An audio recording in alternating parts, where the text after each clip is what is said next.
আলোর ঝর্ণা এনে হারি জেগেছিল তরুণ আলীর সাহসের সুরা টেনে। আমি আমার পর্দা সরায় নতুন করে রবি, আমি জুলাইয়ের অগ্রনায়ক বিপ্লবী বিপ্লবী।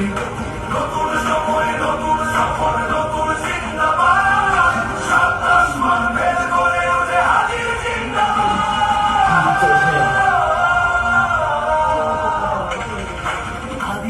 দেশ মাটি ভালোবেসে শহীদি দরজা নিল, বন্ধু নামের চির সুদূর দরজায় ফির দিল। সে আর কুকুর ডাইনাসরকে চেনার ওই বীর আদি, শত্রু কখনো বন্ধু হয় না, বন্ধু না অপরাধী। জাহান্নামের